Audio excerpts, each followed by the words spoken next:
we need to diagnose. And everyone recognizes a diagnosis when it comes to, say, a doctor diagnosing your issue. But sometimes we forget that their diagnosis needs to happen also on a spiritual level.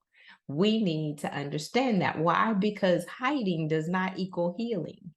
The fact of the matter is, you can continue to sweep things under the rug, but that lump is still going to show.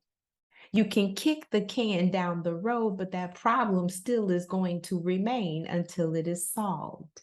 And so at the beginning of a year, we are now in that assessment mode because ultimately we want to secure our foundation. We want to make sure that if there are cracks in it, we fill those cracks. If there's something that is necessary for us to build upon and we need to extend, we need to extend the foundation.